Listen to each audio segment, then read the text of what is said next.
You know, cancer is caused largely today, well, this much of it is genetic, very little is if you're carrying a BRCA1 or 2, you know, a defective gene, which is possible, but it still doesn't mean you're going to get cancer.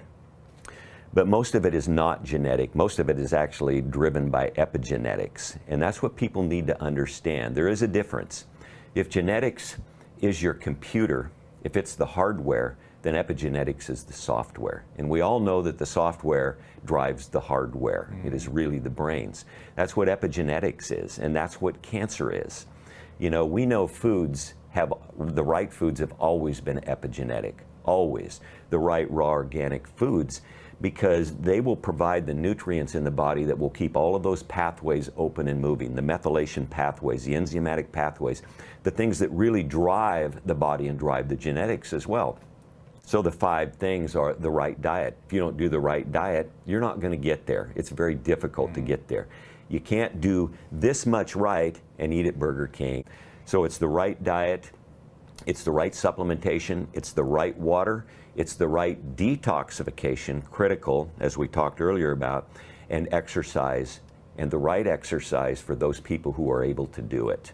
And by the right exercise, you know, it's different for different people. Obviously, I don't recommend swimming in chlorinated pools, but if you can swim, that's good, or walk or run or whatever you can do.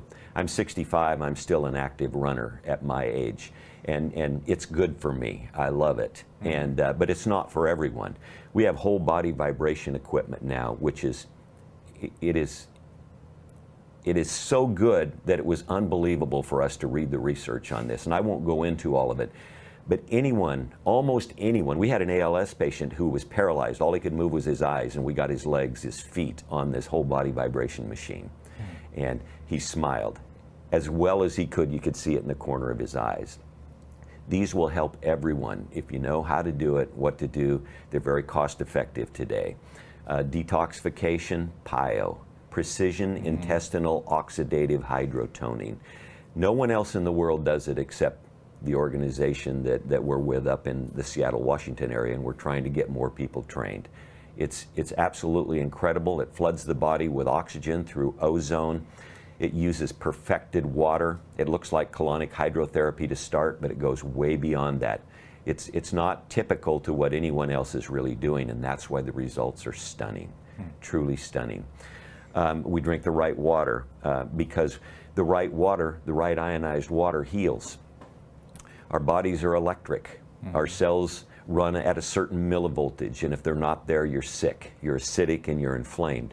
Most people are that way today because they've got chronic sickness and disease. So we have to change that. There's not many ways to change that. How do you change the millivoltage in a cell?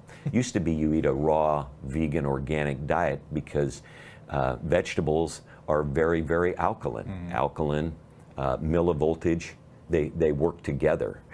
And so, and many say are exactly the same thing. But now the best way to do it is through a specific kind of ionized water that runs at -300 to -800 millivolts, and it will raise that cell voltage. If you don't raise the cell voltage to 50, -75, you're not going to heal. You need that voltage to heal.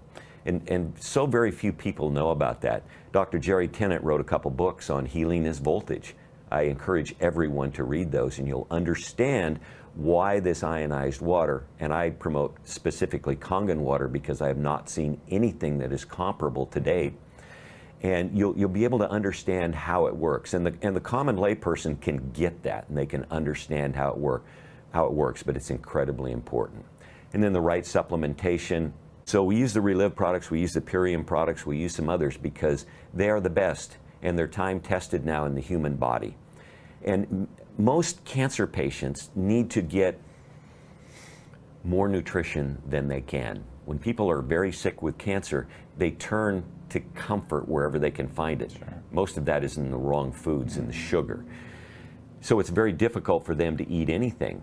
And so we're not going to get them to eat 5 pounds of organic kale and 5 pounds of organic broccoli and 5 pounds of organic carrots and so on and so forth every day. But you know, they really need that overwhelming nutrition that is inherent in those types of foods, those phytochemicals, the phytonutrients in there. So where do you get them? You get them from synergistic supplements where you can get rough equivalents of that and you can consume it. A cancer patient can then consume it and kind of flood or overwhelm the body with nutrition, which is not only imperative for cancer patients, but others who are struggling with sickness and disease.